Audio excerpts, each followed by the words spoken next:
Nossa Senhora do Santíssimo Rosário, os santos anjos da guarda, São Roque, em nome do Pai, do Filho e do Espírito Santo. Amém.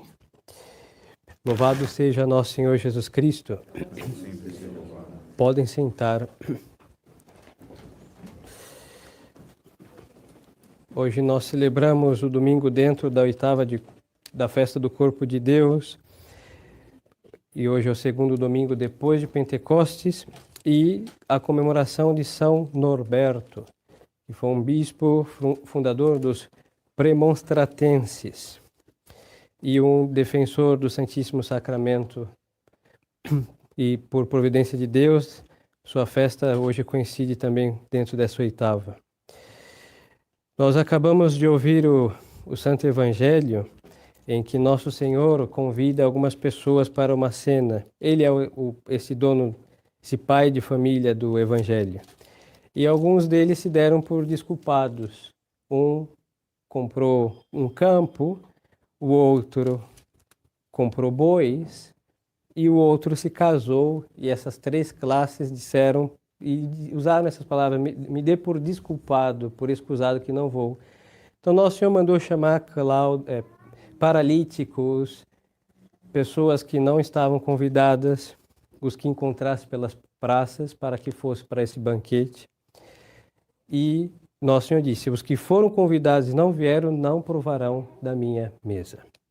Isso é muito interessante, porque Nosso Senhor, estes paralíticos somos nós, esses que estão aí convidados, porque aquelas primeiras classes de pessoas, primeiro foi o povo judeu, foi convidado por Nosso Senhor e o deixou. Bom, eles nunca vão provar do que Deus preparou para eles e eles recusaram. Vão chegar e vão comer as migalhas que restarem, depois que nós nos alimentamos e vamos, no final dos tempos, deixar o pouco para eles. Mas, dentre esses paralíticos e toda essa gente encontrada pela praça, que somos nós, então vamos considerar, porque há um grande pecado nosso. Porque Nosso Senhor nos chamou para uma festa, que em realidade é no reino dos céus, mas já começa nesta terra.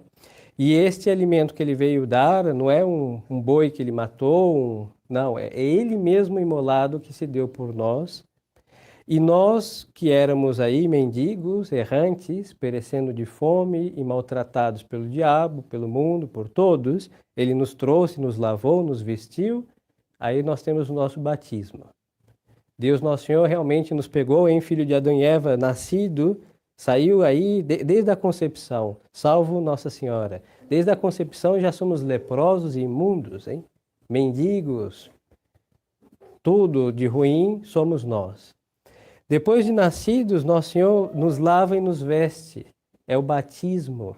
E aí nós somos não só aquele que foi convidado para a sua festa, mas ele nos faz ser adotados para a sua família. Por isso vamos comer da sua mesa, não como um convidado, mas como um convidado adotado. Vai nos colocar em sua casa, vai nos vestir com a veste da graça, hein? Tirando todas as imundícias do pecado original causadas por ele, e vamos estar aí vivendo da sua vida, tendo o seu nome, comendo da sua casa, comendo dele mesmo, que é o seu alimento. Agora, há um grave problema, porque nós que somos adotados, fomos vestidos, fomos lavados, fomos bem cuidados por Deus, nós vamos usar a mesa de Deus para se levantar contra Deus. E nós vamos usar a filiação nossa a Deus Nosso Senhor para nos tornarmos seus filhos adotivos, mas os seus inimigos. E aí nós vamos ver que essas almas que foram chamadas ao último momento aceitaram e têm o mérito da aceitação, e tem as graças anexas a esta aceitação, eles vão fazer o quê? O caminho da redenção, para eles se tornarem um caminho de perdição. Eles vão fazer uma proeza singular, que é se perder no caminho da redenção. E este é o nosso pecado, hein? Porque assim, é fácil falar do judeu, que é um deicídio, é fácil falar do pecado dos idólatras, não, com seus deuses falsos, inúmeros e etc. Em todo caso, esses ainda estão na ignorância, devem ser instruídos para se salvar, obviamente, e aceitar Nosso Senhor e a fé católica, mas jazem na ignorância. Agora, as almas que conhecem a Deus se comportam como pior do que aqueles que o ignoram. E então é um crime próprio nosso de católicos. Referente ao Santíssimo Sacramento, é onde esse crime é mais visto, porque nós comungamos, já que esta mesa que Deus Nosso Senhor pôs, é o seu altar, porque nós não precisamos de outro alimento do que a sua carne e o seu sangue, mas nós comemos o seu corpo e o seu sangue e ficamos anêmicos. Aí vamos falar assim, mas não, é Nosso Senhor que não tem força para nos dar da sua vitalidade? Pelo amor de Deus, seria blasfemo só o pensar, porque é o corpo de Cristo e ele disse que ele ia dar quem comesse do seu corpo e do seu sangue ia viver da sua vida. Assim que não é um pão simbólico, não é um pão significativo, é pura realidade, nós comemos e nós bebemos o sangue de Nosso Senhor, como se aos pés da cruz alguém tivesse a devota atitude de colocar as bocas nas chagas de Cristo para não deixar aquele sangue cair por terra. É a mesma coisa. Nós somos essas bocas em que das veias de Cristo conecta a nossa alma ao seu sangue, quente, saído do seu corpo vivo, judiado, imolado, mas vivo. E como pode ser que nós padeçamos esta anemia? Então vamos considerar esta enfermidade. Vamos considerar, porque aqui é um pecado muito grave, mais do que se preocupar com os judeus, que já têm a sentença de Deus, pagãos, idólatras, etc. Nós temos que nos preocupar porque fomos chamados à última hora. Deus nos deu graças imensas. E as graças que Deus nos dá, nós as transformamos em desgraças. É a epístola da festa de Corpus Christi. São Paulo dizia que quem comer deste corpo e beber deste sangue indignamente terá o quê? Réu, tornará réu culpado fazendo aquele sacramento de redenção um sacramento para a sua condenação. Então, como pode passar isso? Nós comemos o corpo de Cristo e junto com o corpo de Cristo, antes de manducar esta carne, esse sangue que recebemos pelas sagradas espécies, nós temos um processo por disposição de Cristo, nosso Senhor, que precede, que é a fé. A fé faz o nosso organismo, a nossa alma, ser digerida ou possível, agradável a Cristo. Então, quem comunga com a fé verdadeira, comunga validamente, hein? Estou falando de ficar aí mariposeando por qualquer lugar e achando que está comungando. Não, comunga de verdade. Mas aquela comunhão verdadeira, ela tem que estar com esta fé verdadeira. O primeiro princípio de anemia para quem comunga muito e não progride, não progressa na sua fé, é o seguinte, é um defeito de fé. Não estou dizendo que nós duvidemos das verdades do Evangelho. Graças a Deus, não. Mas nós não vivemos essas verdades. Porque uma coisa é crer e outra coisa é viver segundo o que nós cremos. Se nós não vivemos segundo o que nós cremos e nós comungamos, nós já colocamos um obstáculo para que Cristo, nosso Senhor, não faça o que Ele quer fazer nesta recepção, na sua vinda às nossas almas. Porque Ele vem para nossas almas dar a sua vida para que nós vivamos o que Ele nos ensinou. Seria uma incoerência e outra blasfêmia pensar que Deus vai nos dar vida em abundância para que nós vivamos nossa vidinha, que é justamente contra Cristo, que é uma vida segundo o pecado. Não, para isso Ele veio dar a morte. Por isso nós vamos ao confessionário. No confessionário nós temos uma sentença capital contra todos os nossos pecados. A absolvição destrói este estado de inimizade com Deus. Então Deus dá uma sentença ali, é a guilhotina de todo o pecado mortal. E Ele ressuscita aquela alma com a sua graça. E a partir de então, estando na sua graça, pode comer do seu corpo, beber do seu sangue, mas não é para fazer o que nós queremos fazer. Porque se nós fizermos o que nós queremos, nós vamos de novo para lá. Precisamos de outra decapitação, porque vivemos como inimigo de Deus. Mas aquele corpo, aquele sangue nos é dado para que nós vivamos a vida segundo o que nosso Senhor colocou no seu Evangelho, segundo o que nosso Senhor ensinou na sua igreja. E se nós não fizermos isso, aí vai ser aquelas inúmeras comunhões, inúmeras confissões, passam-se 10 anos, 20, 30 ou 40, e nós estamos no mesmo estado. Estamos no mesmo milímetro estático, não movemos nem algo para frente, nem para trás, e aí há um atrofiamento da nossa alma, e isso é um estado deplorável. Aí quando vem a apostasia, essa alma é varrida pela apostasia, porque é uma folha que vai ser posta ao bel prazer dos ventos deste mundo, nunca soprará para o céu. É incrível o vento do mundo, mas soprará de erro traz erro, de iniquidade traz iniquidade, de mazela traz mazela, e nunca para o bem, nunca para Deus. E assim é o estado de toda a cristandade. Nós culpamos Vaticano II? Sim, porque ele é um sopro maligno que saiu e empurrou todos para a apostasia. Mas as almas que foram empurradas, ou pela ignorância, culpável, ou pela malícia, indesculpável, foram porque estavam em estado de entorpecimento da sua alma, não viviam a vida de Cristo. Quando se vive a vida de Cristo, se ouve a voz de Cristo. Quando se ouve a voz de Cristo, se faz o que Cristo manda. E quando se faz o que Cristo manda, jamais se levantará contra Cristo, porque Nosso Senhor não desperta soldados para levantar contra a Ele mesmo. Seria um absurdo pensá-lo, afirmá-lo mais ainda, e o conceber também é absurdo.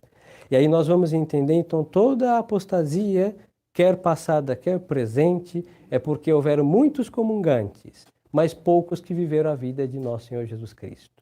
E este estado enfermiço é um estado deplorável porque se faz inimigo de Cristo, tendo vivido da vida de Cristo, estado no altar de Cristo e se levanta contra ele. O que mais foi beneficiado vai se tornar o mais ingrato e o pior dos inimigos, hein?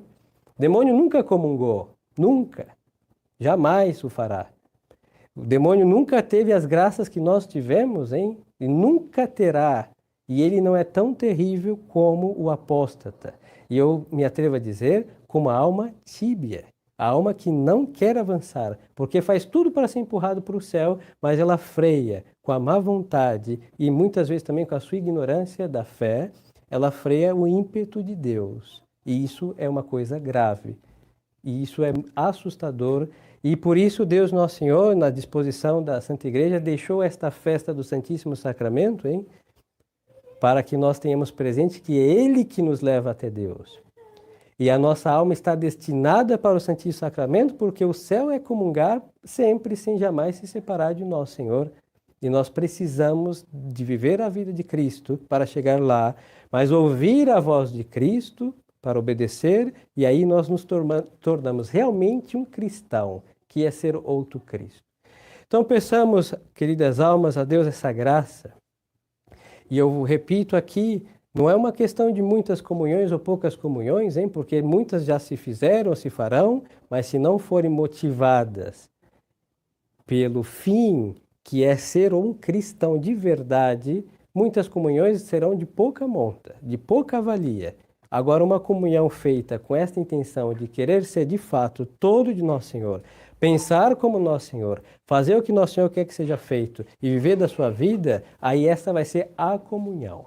Esta foi a comunhão, lhes dou um exemplo, sempre repito no mesmo, mas existem muitos outros, de Santa Maria Egipsíaca, perdão a palavra, de uma prostituta, a uma peregrinação que ela foi para trabalhar, se depara com a Santa Cruz, Nossa Senhora permite que ela tenha acesso, beija a relíquia, ela vai se confessar, vai para o deserto, depois de 40 anos vai ser a sua segunda comunhão.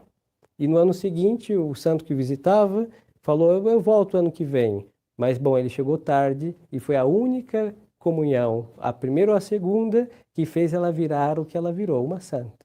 Porque quando ela comungou de Madalena, pecadora, ela virou uma Santa Madalena, Maria Egipsíaca, porque ela comeu Nosso Senhor, bebeu o seu sangue todinho, e ela virou o quê? Nosso Senhor Jesus Cristo.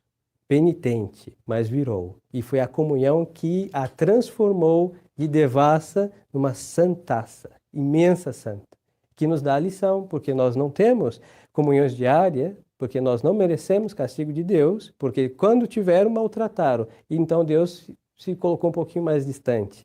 Mas assim, a graça dele não falta para quem o busca. E quem o buscar como Santa Maria Egipsíaca encontrará os mesmos efeitos, porque a onipotência de Deus não eclipsou com a crise da igreja, hein? Eclipsaram-se os meios de chegar a Nosso Senhor, sim, mas Ele está para aqueles que o procurarem. Então pensamos, porque esta é a disposição de alma necessária para fazer algum bem para nossas almas e fazer um bem para a Santa Igreja, hein? Porque hoje comungantes tem por toda parte, hein? Hoje talvez, ou terão tanta gente por todos os lados. Agora, quando vier o juízo de Deus, quantos dos comungantes ouvirão, vinde benditos, apoderar-se do reino preparado à direita? Muitos comungaram e ouvirão, apartai-vos de mim, malditos. Por quê? Porque sentenciaram a si mesmo, vivendo da vida de Cristo, mas não vivendo conforme Cristo, nosso Senhor, impele para as almas que comungam com sinceridade, com devoção, com generosidade e boas disposições. Então, peçamos a Nossa Senhora, Maria Santíssima, essa graça, ela que prepara as almas para Deus. Então, a nossa devoção a Nossa Senhora, sempre que vamos aceder ao Santíssimo Sacramento, devemos pedir que ela prepare o nosso coração. Nossa Senhora sempre preparou todas as coisas que chegam até Deus, hein? Todas as almas que chegam até Deus chegam porque Nossa Senhora intercedeu. E a intercessão de Nossa Senhora é uma das melhores disposições para que possamos comungar e Cristo reinar em nossa alma. Por quê? Porque Nosso Senhor vai ver que foi uma alma preparada por sua mãe e Ele fará o que todos os filhos gratos fazem para um presente de sua mãe, tratá-lo bem. Então, nossas almas é um presente de Nossa Senhora para seu filho, então nos comportemos como presente de Nossa Senhora para Deus. E assim, Nosso Senhor, pelas comunhões, sejam quais forem, de frequência, mas sinceras, jamais sacrílegas, com a finalidade de viver valerosamente a virtude da comunhão, ou seja, ser alguém que viva com a vida de Cristo, fará com que nós, salvemos nossas almas, façamos o bem à sociedade que devemos fazer, e aí irradiaremos da onipotência de Deus pelas nossas almas, pelo Santíssimo Sacramento, a luz que vai dissipando as trevas da morte que tem sido triunfante por falta de almas que comunguem com este amor intenso a nosso Senhor. Louvado seja nosso Senhor Jesus Cristo. Em nome do Pai, e do Filho e do Espírito Santo. Amém.